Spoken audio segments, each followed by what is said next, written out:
Okay, we are on page 43 today, and we're going to talk about finding, I believe, the vertex of a parabola. I think is our topic for today. So I'm just going to pull my calculator up on my computer really quickly, and then we'll take a look at your notes. So you had a notes video last night over pages 41 and 42. So on page 41 and 42, you saw vertex form for a parabola, which you had also seen in Algebra 1. And then you also looked at some graphs of parabolas and how to write those equations. Okay, so that's what we're going to do a couple practice problems together on today. And then I have some practice work for you guys. I know, again, that this is stuff that you saw in Algebra 1. So we're going to do a quick refresher. And then I'm going to give you guys time to work on some problems and ask questions if you need to. So on page 43, at the top, my directions are to state the vertex of the parabola for each function.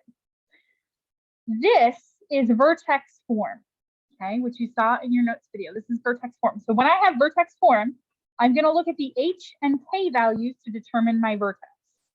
When it's in parentheses with x, just like when we pulled out our x-intercepts, if you remember when we saw factored form, if I had, let's say, x plus 1 times x minus 2, that meant that my x-intercepts would be -1 and +2 when it was in parentheses with x.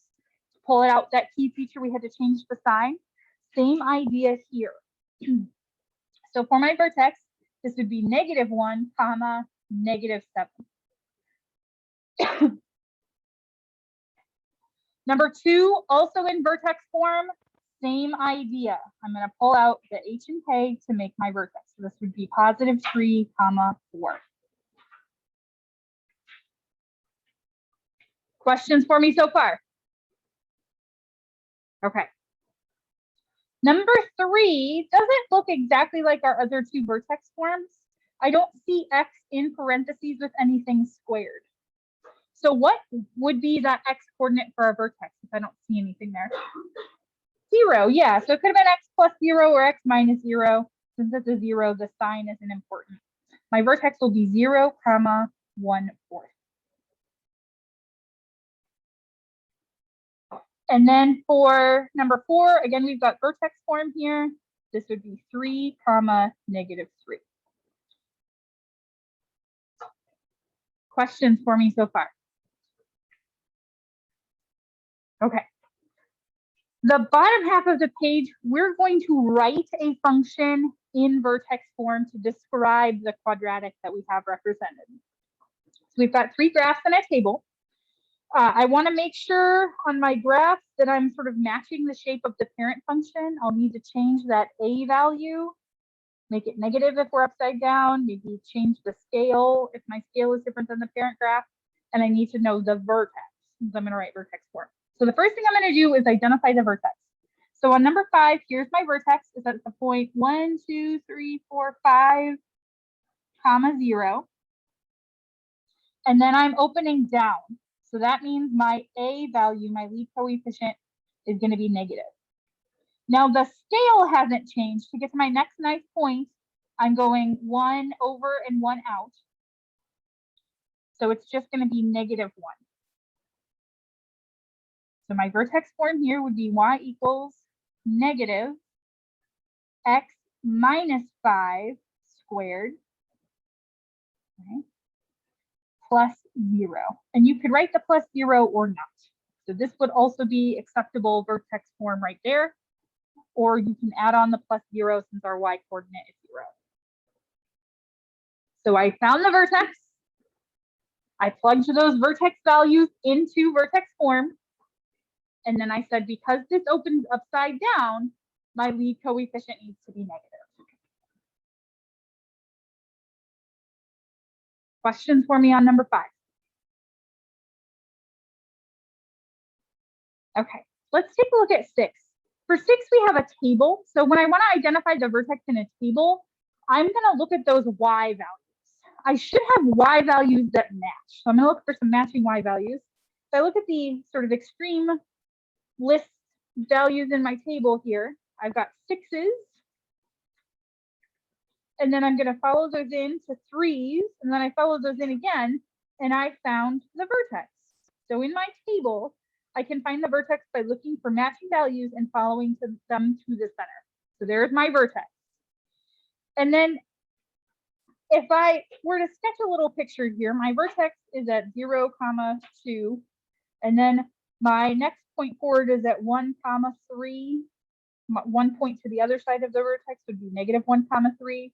So I know this is going to open up. So my A value is just 1 here. So I know my vertex, I know my A value, I can plug those pieces in. So this would be Y equals, you can write the 1 or not, and then X minus 0 squared plus 2. Or Y equals just X squared plus 2 would also be a way that we could represent that parabola.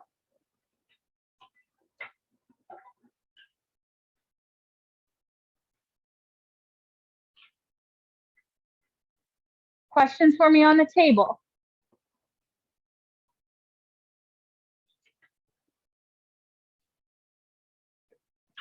Okay, let's look at a couple more graphs here. For number 7, I'm going to start by identifying my vertex. It's at -1, -2. And based on the next couple of points, I can see I'm going up 1 and out 1 in either direction. I know my A value is just 1.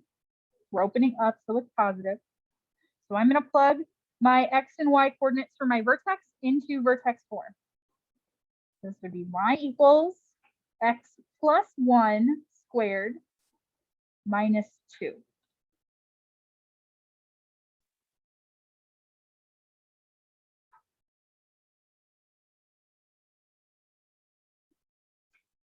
Number 8, same idea. Find your vertex. It's at the point 1, 2. I'm opening up, so I know my A is positive. If I look at the scale, it matches the parent function, up 1 and out 1. So my A value is just 1. And my function would be Y equals X minus 1 squared plus 2.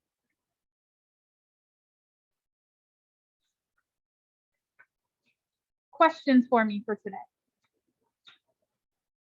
Okay, there's one other thing I want to give you a quick refresher on. So I'm gonna pull my calculator up here, add a graph page, and I'm gonna graph just a parabola function from somewhere earlier in our packet.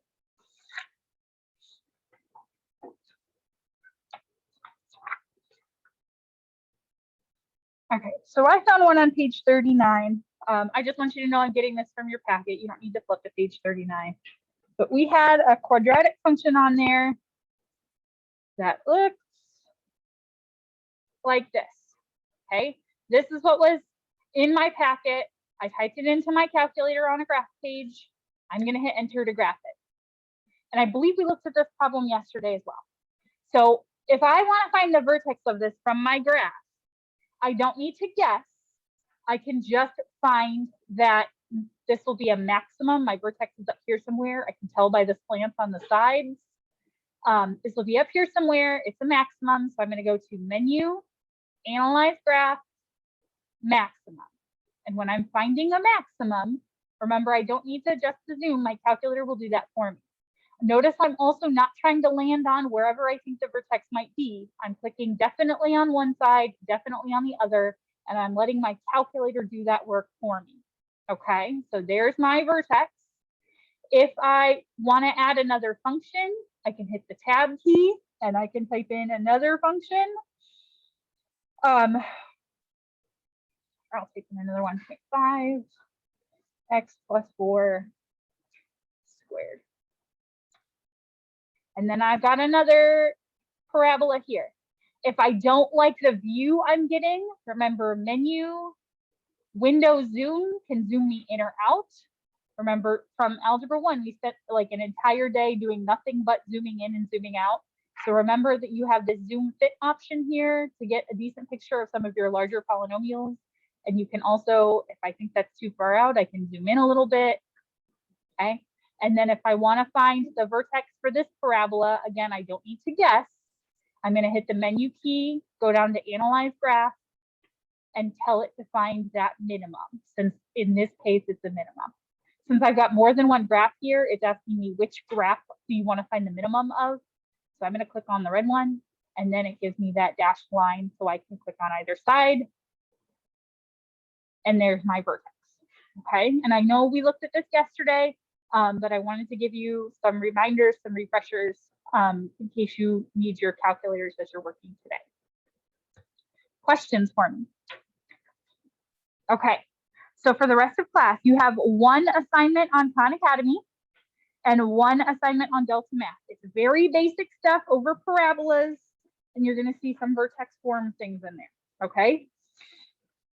All stuff that you guys could have done in Algebra 1, we're doing it now as sort of a refresher of the things that we've seen of parabolas and quadratic functions, this more specific type of